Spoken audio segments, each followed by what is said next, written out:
Welcome back. We're talking about the election of the Republic of Korea's newest president, former liberal human rights attorney Moon Jae-in.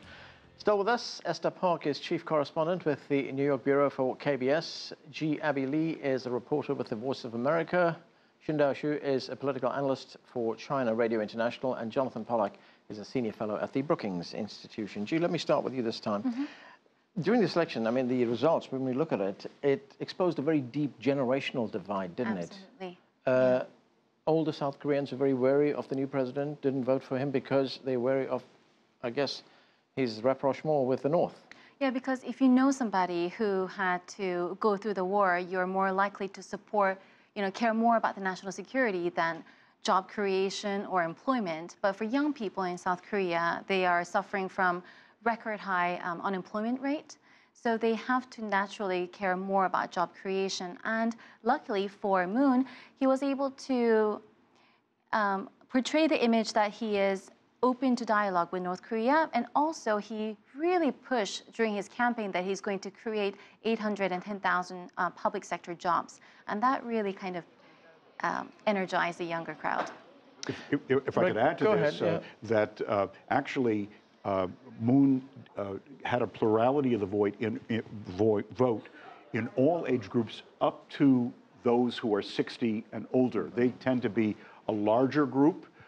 They also tend to vote much more, as is often the case in many, many democracies. So the core support for Moon was definitely coming from younger voters. But the challenge here, frankly, is he's made very, very big promises. I mean, it would entail a huge... Is he going to be able to push his program through? Because he's a minority in this. He's a minority. The only way he's going to be able to do it is to build coalitions in the National Assembly. There is no National Assembly election scheduled until 2020. So he has 3 years where he will have to operate within these constraints. And unless he can find a way to bridge some of these divides, make things attractive enough to some of the other forces that now find themselves out of power, he's going to have a very, very tough time passing any major legislation. Qinduo, there was a great deal of controversy, of course, over the deployment of the THAAD anti-missile system in South Korea. China is firmly opposed to that deployment. What do you see happening?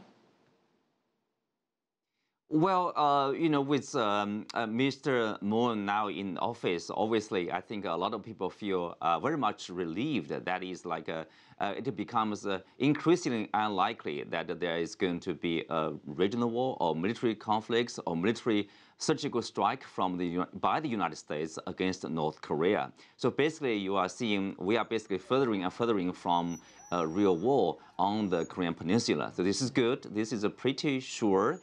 Unless there is really something big from Washington. And also the THAAD system, he talked about, he criticized the former government for this hasty decision to install such a system. From the Chinese side, view the system is not only about protecting South Korea from North Korean missiles and nuclear weapons, but also it basically destroys the capability of the Chinese side of the missile defense system in China. So there's a concern and there's a strong opposition from the Chinese side. So there's a hope that the new president will be able to find a way to not only adjust the relationship or reset the relationship with Beijing, but also find a way to reduce the concern, to relieve the concern from the Chinese side, a strategic concern about the THAAD system. He might review the decision. He might find, smart enough to find a way that would be satisfactory to both Beijing and Washington. That would be the best option over there, but at least we have a hope there. What do you think? Go ahead. I think that China reacted very harshly to the decision to deploy THAAD, I think excessively, frankly, exaggerating the impact of what the THAAD system could do. Maybe I have more faith in China's strategic deterrent than many Chinese do. But the reality is that the deployment was accelerated. It is an accomplished fact now. There is an operational deployment. So even though now President Moon had said he thought that the decision about THAAD really should belong to the new government, he faces the problem. You don't think that President Moon is going to say, well, you're going to have to dismantle this, pack it up and leave? My guess is no, he will not.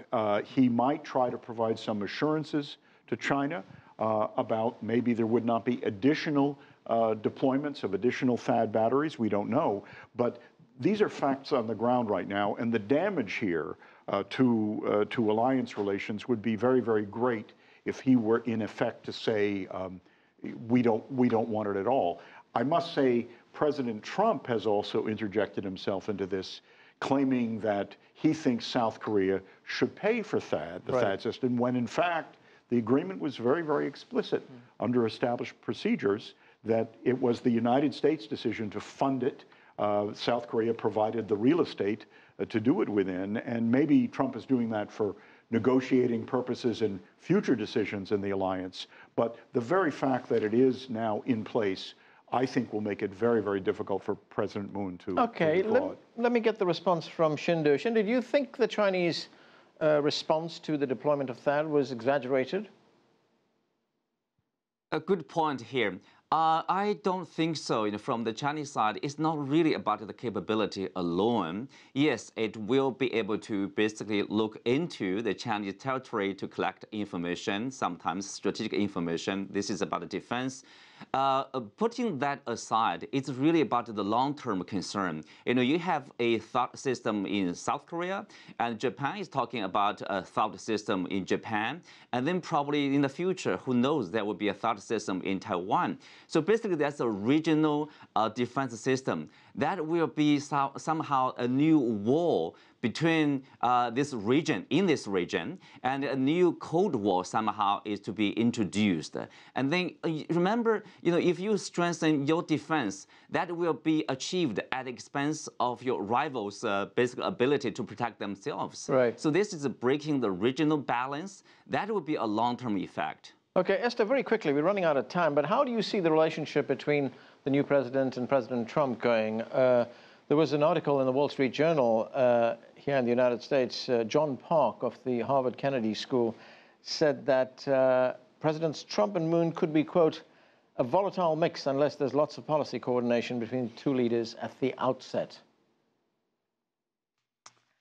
In the talk of two presidents and last night, the talk was very good, the positive than we expected. That President Moon a little different approach to North Korea from the U.S. that could make kind of tensions. But anyway, the security issue and North Korea issue is very sharply divided, the most divided issue in South Korea. So President Moon, as I said before again, would be cautious to establish the whole picture of the new approach about security in North Korea very cautiously, and it will take some time. And regarding that, it is very difficult to satisfy both countries, China and U.S. And he said that he's saying is like review and getting ratification of the National Assembly. That would be very long, a long procedure and very controversial procedure. And as Jonathan said, that the replacement of that started already. So this is very tricky issue. Jee, I want to get something very quickly from you. President Moon has said that he wants to reinstate the so-called sunshine policy. That's the policy by which South Korea provides aid to the DPRK. Do you think that's going to happen? I'm not sure. That's because it's not such a popular concept in South Korea, because many people view it as a failed policy that kind of fueled North Korea to buy time, buy money to have this enhanced missile system, and that's something that people don't want to see. Could it be reinstated with conditions attached to it? I can see that because he comes from a long line of people who have enforced the policy. President Roh, President before that. So I can definitely see it. He was one of the masterminds behind the policy. He stands by it still. That's a definite possibility. Okay, that's where we're going to have to leave it. Thanks to all of you for joining us.